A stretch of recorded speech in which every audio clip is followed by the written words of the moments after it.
You changed my heart, you changed my heart, you changed my trajectory. Cause there's what I deserve and what I receive, and that's a discrepancy. That's a discrepancy. Hi, my name is Dan. I'm originally from a northern town called Blackburn in Lancashire, and at the age of 10 I moved to Cornwall, right down in the south. And at the age of 22, after 12 years in Cornwall, I moved to a town called Halesowen, just outside of Birmingham. And I'm now the worship pastor of a multi-location church. We have locations in Halesowen, Hagley and Rowley Regis, and I oversee the worship teams in all of those locations. I've been in this role now for about 3 years. I came as an intern about almost 4 years ago. I obviously did something well and they kept me on, and now I oversee the worship team for all 3 locations. The church that I moved from in Cornwall was a great church in a town called Camborne. It was called Camborne Elim, and that was where I began leading worship. So moving from Camborne Elim to Life Central Church in Halesowen was a big change for me, because not only was there a big change in terms of size, because the church that I'm at now is very large. I'd only really had experience leading in my home church in Cornwall, which was a much smaller congregation. So moving from the smaller church in Cornwall to the big church in Halesowen was a big difference, because it was no longer leading a group of 40 or 50 people that I could see everybody's faces. I would lead a congregation of maybe 300 at multiple services. I would have to figure out production and much bigger bands and all the tech side of things. Yeah, there was quite a large learning curve. So if I could give a bit of context, when I led worship in Cornwall at my home church, I had a mentor called Christian Ponsford, and he take me as sort of like his understudy to lead worship alongside him. So actually I did have experience leading big congregations, anywhere between 400 and 1,000, once every couple of months, and then coming back and leading the smaller congregation, which was my church, week in, week out. But going from that church to the church that I'm in now, the reason why it was a big learning curve is because, yes, I kind of understood how big bands worked.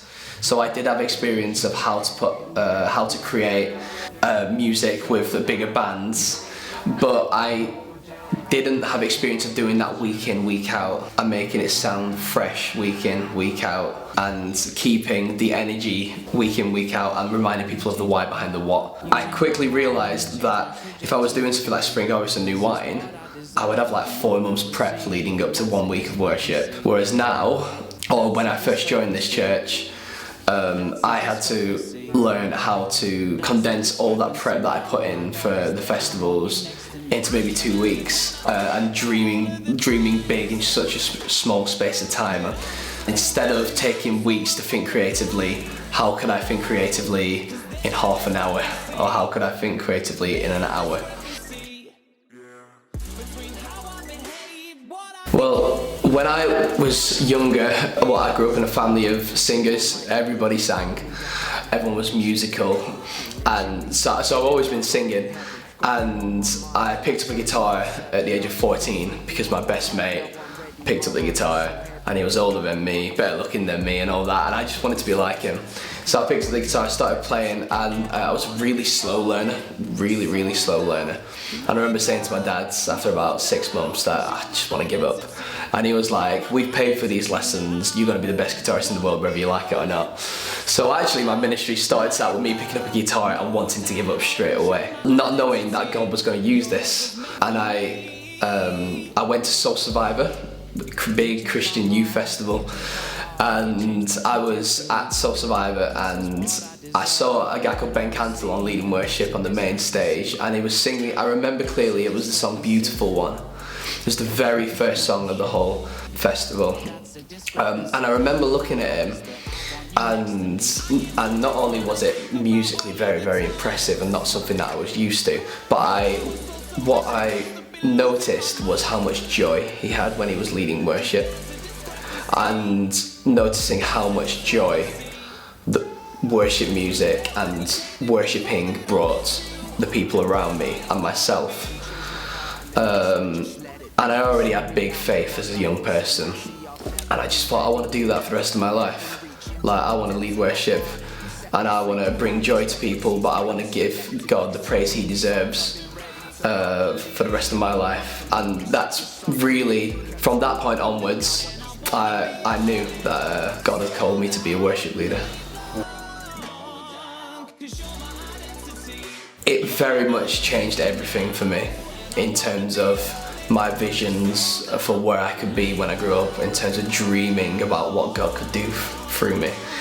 I was never really good at anything academically in school, but one thing that I was good at I seemed to be good at leading worship. I continued to try at school, pursued motor mechanics for a while, just in case the worship thing didn't pay off, just in case it didn't come through, just in case I was dreaming too much or I'd heard God wrong.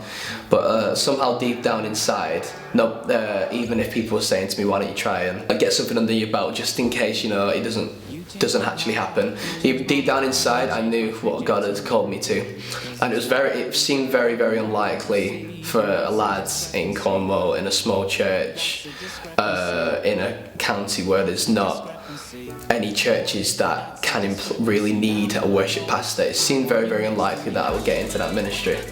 But my whole thought process around what I would do when I was older, somehow I was still convinced that I would lead worship.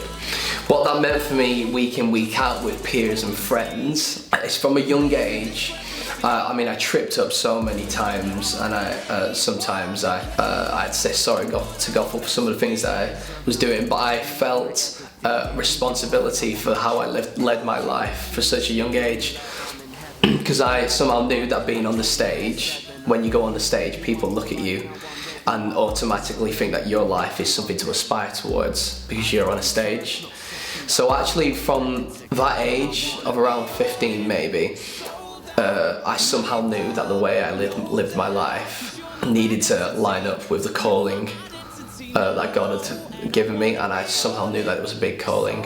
I messed up loads growing up, but it was always there, and if I ever did something wrong, I always knew that I needed to go to God and say I'm sorry, and I'd start again, and I'd try and get better at it next time. My advice would just be to serve faithfully in the small things. I was once told by a youth worker of mine when I did my very first internship. I was complaining because I was cleaning, I was doing the craft examples for the kids' work and stuff like that, and I was like, yeah, I've come on this internship to do worship stuff. Basically, I was saying I wanted to do the glamorous side of things. But my youth worker said to me, Dan, if you're too big to serve, you're too small to lead. And that is a phrase that has stuck with me. I can't think of anything that's followed me around so much. That phrase, if you're too big to serve, you're too small to lead, as something that I've always remembered. So if you're too big to hoover the stage, then you're too small to lead the worship. If you're too big to stay behind and coil all the cables neatly, or put all the teacups away after a rehearsal, then I would say you're too small to lead. It's about serving in the small, and it's also about giving 100%, not just in the conference or the festival or on a Sunday, but also in the prayer meeting when there's 10 or 15 people. I led worship the other week in our church service at our Halesowen location. We sang an array of songs, some songs written within the last 5 years, some songs in the last 10, an old one. And we sang a song called Surrounded, Fight My Battles. This is how I fight my battles. It may look like I'm surrounded, but I'm surrounded by you. And there was a great response from our congregation. And I often think to myself, how do we measure the response of how well worship's gone? Because it seems to be easy to tell how well a time of worship has gone musically, because you just need to listen. But sometimes we're like, how well has a time of worship gone? in terms of how well people are encountering or giving God the glory he deserves.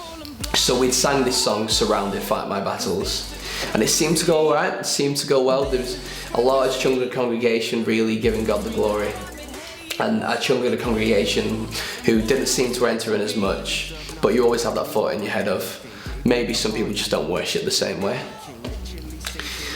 But then the next song we did was In Christ Alone. That classic modern hymn with really, really great lyrics in the verses, and the choruses are just so powerful, and it just demands everybody give God the glory he deserves. And in that song, when we came to the chorus, which is like, and as he stands in victory, like, I looked out, and in all of our locations, in all of our services, there's just hands raised everywhere, like people looking up or closing their eyes, just like in total awe of God. And I just kind of thought to myself, clearly, like, you can measure how well people are giving God the glory. Sometimes we feel bad for measuring it by how many hands are raised, and we can't just measure it by that. But in that moment, I realised that actually, if people really, really are in it and they're responding to God, it's possible, and for everybody to raise their hands in worship, because they feel that's a natural response to give God the glory. So what I'm really passionate about now, if I was to summarise all that, is if I'm called to lead worship and I'm called to do it in an effective way, how can I call that response out of everybody for every song, every Sunday?